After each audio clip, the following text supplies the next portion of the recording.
Entre les pages, baisers en marge. La colle de peau a une façon de respirer que je reconnais les yeux fermés, un soupir tiède qui s'accroche aux narines et renonce à la pudeur quand l'eau atteint la bonne douceur. Le soir, quand j'abaisse la grille de l'atelier et que la rue se calme au point d'entendre la Seine tirer le drap de la ville, tout ici se réveille à sa manière. Les presses rêvent, les cousoirs étirent leur dose de métal, les aiguilles aimantées s'alignent d'elles-mêmes comme des soldats sages. Sur l'établi, le plioir en os brille d'un blanc discret. Les feuilles de papier japon attendent. Je m'appelle Manon, relieuse restauratrice de livres qui ont connu d'autres pommes, je parle en nervures, en grains, en titres dorés. Je vis entre des doses qu'on a pliées et qu'il faut apprendre à redresser sans les briser. Dans une petite boîte métallique cabossée, un vieux pastillet rescapé d'une brocante, je range ce que les nuits déposent, un fil de soie rouge tombé d'une couture, un confetti de dorure, un ruban de gaz qui sent encore l'alcool, une lamelle de papier pelure sur laquelle j'ai écrit un prénom au crayon. Dans cette boîte, j'ai aimé Armand comme on aime une bibliothèque privée, avec le sentiment dangereux qu'elle n'appartient à personne et à moi tout entière. Curateur pour une collection d'incunables, il avait des gestes de prêtre et un rire de garçon qui s'émerveille du vice. Il savait s'asseoir au bord de mon établi sans en voler la gravité, sa main se posait près de mon plioir, comme un point d'orgue. Nous nous sommes reconnus un matin de pluie autour d'un atlas du XVI, dont le cuir était épuisé d'avoir porté des voyages. J'ai replacé l'âme du livre. Nos jeudis soirs se sont invités comme une habitude. Je rangeais l'aiguille quand la clochette sonnait, il posait son manteau sur la chaise canée, je faisais mine de vérifier un titrage. Il se glissait derrière moi et posait sa paume sur la cambrure de mon dos, à l'endroit précis où l'on cesse d'être artisan pour redevenir corps. Nous parlions reliure et vente, exposition et lecteur. Parfois il ouvrait un livre au hasard et me lisait, d'une voix basse, une phrase qu'il aimait. Je finissais les mots avec la bouche dans son cou. L'atelier a toléré. La première fissure n'a pas été un mensonge dit trop vite, c'était une odeur d'abord, une note de tubéreuse gonflée insolente qui s'était posée sur la couverture d'un roman relié en veau glacé. Armand ne portait jamais de parfum, il aimait sentir le papier, l'encre, le savon honnête. La tubéreuse avait voyagé depuis une gorge étrangère, puis elle s'était adossée au cuir avec l'impudeur des fleurs qui veulent qu'on se souvienne d'elle. Une semaine plus tard, j'ai retrouvé, coincé dans un cousoir, un fil de soie violette, plus bris. Il y a des indices qu'on range, d'autres qu'on laisse venir. Je n'ai pas posé de piège, je déteste les scènes, je vis dans un sanctuaire et j'essaie de ne pas lui faire honte. Mais j'ai tourné à peine une vie sur la grande presse d'un quart de tour, j'ai glissé au-dessus d'une pile de cartes, un signet que personne ne touche jamais, j'ai déplacé de l'épaisseur d'un soupir ma spatule favorite. Les lieux qui nous aiment savent quand on les trahit. La semaine d'après, la presse respirait comme je l'avais laissé mais le signet avait disparu, la spatule avait repris sa. Elle s'appelait Iris. Poétesse aux jupes droites et aux baisers qui s'impriment sur les verres, elle écrivait à l'encre violet et posait ses carnets comme on pose un genou. La collection d'Armand se préparait à publier une édition limitée de ses poèmes avec un frontispice gravé. Je devais relier 10 exemplaires de tête, papier vélin, couture apparente d'os ouverts. Iris arrivait avec une odeur de poire fraîche, un peu verte, et la tubéreuse qui tenait le rôle principal comme une diva. Elle regardait mes outils comme on regarde une salle avant de monter. Rarement m'a parlé d'ouvrir, un soir où la colle mettait du temps à prendre. Ouvrons, avec des règles nous d'abord, personne du cercle, pas d'auteur, pas de poète en cours, on dit avant, pas après, on protège ce qui n'est pas remplaçable, toi l'atelier. Il a écrit ces lignes aux doses d'un bon de livraison de Bazane et il a signé. Je l'ai regardé, j'ai voulu y croire, j'ai pensé que l'on peut parfois écrire des serments comme on écrit un titre en or pour qu'il tienne. Il m'a embrassé bouche simple et nous avons fermé l'atelier. Les règles ont tenu de jeudi. Le troisième, il a confondu le avant et le après, la prudence et l'ivresse. J'ai retrouvé, coincé dans les morts d'une presse, une épingle à cheveux à tête nacrée, lisse, récente. Sur le tranchant d'un massicot, j'ai vu une poussière de poudre libre. On ne se poudre pas près d'un massicot quand on respecte la coupe. Sur le bord d'une tranche dorée, un croissant couleur vin, mince comme un soupir, un rouge à lèvres. Les livres ont de la mémoire, ils reprennent nos baisers et les renvoient quand on croit s'en être lavé. Je n'ai pas demandé, les questions qui exigent l'aveu font du bruit et chez moi on n'élève pas la voix. Je me suis lavé les mains plus longtemps, j'ai respiré l'odeur de l'amidon au fer à dorer, j'ai refait une tranche-fil à petits points serrés comme une prière. Puis j'ai envoyé un message court à Armand. Revenons à la reliure simple, pas de faux plats. Mes règles ne sont pas des ornements. Il a répondu viens parlons, j'ai écrit non, et j'ai rangé le téléphone dans un tiroir que je n'ouvre qu'avec mes doigts propres. Les avocats ont plus tard peau. J'ai mis dans ma petite boîte le fil de soie violette, l'épingle à tête nacrée, un confetti de dorure étranger, non pour me flageller mais pour savoir, et j'ai travaillé. Le travail m'empêche de devenir statue. Un almanach de 1831 refusait de fermer, je l'ai apprivoisé avec une chemise de papier, je l'ai appris à respirer.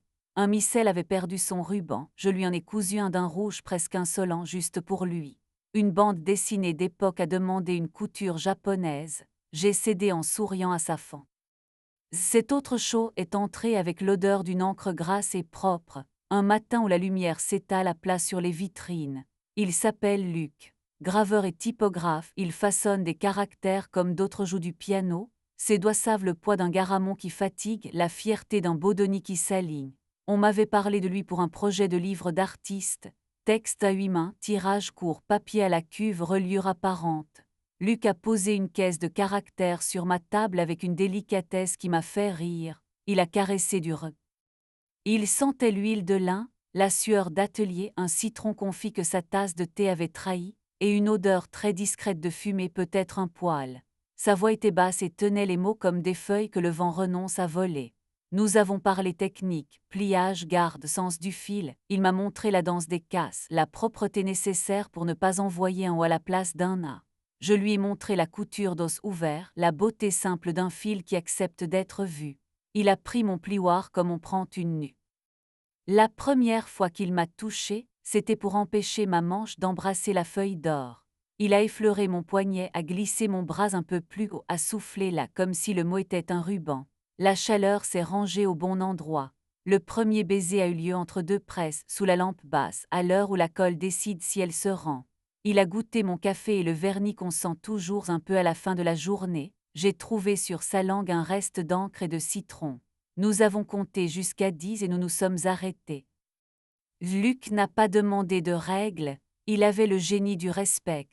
Pas de bouche au-dessus d'un livre ouvert, pas de main parfumée à la feuille d'or, pas de gestes qui prennent la place de l'outil. Nous avons élu un banc au fond, près des disques à polir, un coin d'escalier qui grince comme un rire, le toit contre une gaine où la ville oublie nos noms. Il n'avait pas besoin de prouver qu'il était meilleur qu'un autre, il voulait simplement appartenir à l'heure. Rarement inventé sa soirée quelques semaines plus tard. La nuit des pages. On y montre des ateliers comme des coulisses, on domestique le mot artisanal, on photographie nos mains et on leur demande de se tenir droite. Iris revient avec sa tubéreuse et sa poire, l'odeur avait décidé de marcher devant elle. Armand suit, sourire civil, œil qui réclame l'acquittement. Je les salue en adulte, je n'offre pas au laboratoire le spectacle de ma jalousie, je fais visiter. Je parle des papiers, des coutures, des nerfs, mes mains se souviennent de poser. La foule boit, rit, se penche sur les livres comme sur des bêtes qui n'auraient pas de griffes. Je baisse légèrement le néon au-dessus de la dorure, je fais glisser un rideau pour que la nuit entre, je confie à la ventilation la tâche d'effacer la tubéreuse. Luc est là en retrait en chemise claire avec une tache d'encre au poignet qu'il n'a pas vue. Quand nos regards se trouvent, il n'y a ni promesse ni pardon, juste cette façon de dire que nous sommes à la même page. Après les applaudissements mous et les verres oubliés, je monte sur le toit respirer. La ville brille sans bruit, la scène passe comme une phrase tenue. Luc me rejoint, ne dit pas mon nom, pose simplement sa main sur ma nuque, exactement où l'on cesse de vouloir des arguments. Son front touche le mien, nous respirons ensemble, bêtement, savamment. Tu t'es oublié dans les marges, il murmure, je ris, je m'exerce à demeurer. Comme quoi, comme une tranche-fil, je réponds. Deux couleurs, de fidélité, une patience. Il m'embrasse. Il existe une version de cette histoire où je déroule, devant témoins, l'épingle à tête nacrée, le fil violet, la poudre dorée, les traces sur la tranche, on m'applaudirait pour la netteté. Mon atelier ne me le pardonnerait pas. Il n'est pas conçu pour humilier, il est fait pour réparer. Alors j'ai choisi la douceur rude qui consiste à ne pas nourrir le théâtre. J'ai gardé Iris dans mon regard comme on garde un avertissement, Armand comme une page tournée qui a laissé sa marque au soleil. J'ai choisi d'écrire d'autres marges. Je découvre avec Luc un érotisme qui a la politesse des outils. Il sait où mettre sa paume pour que mes reins cessent de résonner, il garde ses doigts propres quand je travaille, il encrasse les miens quand c'est l'heure. Quand sa bouche trouve la courbe entre mon épaule et mon cou, je pense à la douceur des tranchées fils. Quand il passe sa main à la base de mon ventre, la colle accepte le repos. Nous n'avons pas de règles écrites, mais nous avons des réflexes, nous laissons les livres en paix, nous saluons la presse comme une vieille, nous nous défaisons sans bruit. Parfois. Armand continue d'exister dans les journaux, sur des photos où ses mains sont sages. Iris publie des poèmes où l'on reconnaît la tubéreuse sans qu'elle ose la nommer. Je lui souhaite de trouver un parfum qui ne supplie pas. Quand Armand m'écrit rarement poliment pour me demander une reliure, je réponds par un devis et une date. Je ne verrouille pas la porte, mais je garde la clé à portée de ma paume. Un mardi tard, alors que la pluie bave sur les vitres, une étudiante arrive avec un cahier décharné rempli de phrases qu'elle n'ose pas encore. Elle me demande si un livre peut pardonner. Je lui dis que les livres ne pardonnent pas, ils tiennent. C'est encore plus exigeant, ils deviennent capables d'être ouverts sans se briser. Elle sourit, elle comprend. Je me dis que je devrais écrire ça au-dessus de l'établi, comme un ex-voto, tenir sans se briser. Si un soir vous passez devant l'atelier, la grille à moitié tirée, et que vous m'apercevez tête penchée, main sur un dos, ne vous inquiétez pas, je remercie.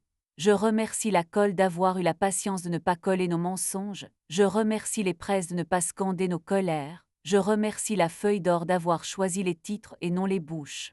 Vous ne verrez pas ma petite boîte, elle n'appartient qu'aux nuits, mais vous devinerez peut-être, au tintement discret d'un plioir reposé, qu'ici on fait l'amour comme on relit, sans bruit inutile. Je baisse les lumières dans l'ordre qui convient au livre, d'abord la lampe rasante qui aime les confidences, puis la suspension du fond, capricieuse, enfin la veilleuse des presses pour qu'elle ne croie pas que je les abandonne. Luc me rejoint souvent pour fermer, doit glisser dans ma poche comme un signet vivant, nous descendons l'escalier, voleurs honnêtes qui n'emportent rien que de la chaleur.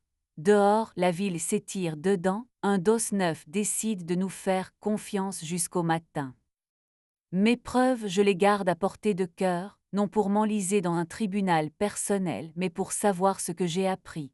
Entre les pages, je dépose des baisers en marche, ils n'appartiennent à personne, ils ne demandent pas de titre, ils ne veulent pas qu'on les lise trop fort. Je ne possède pas les 10 minutes qu'on s'était promises, je garde celles qui me restent dorées sans ostentation, cousues à petits points réguliers.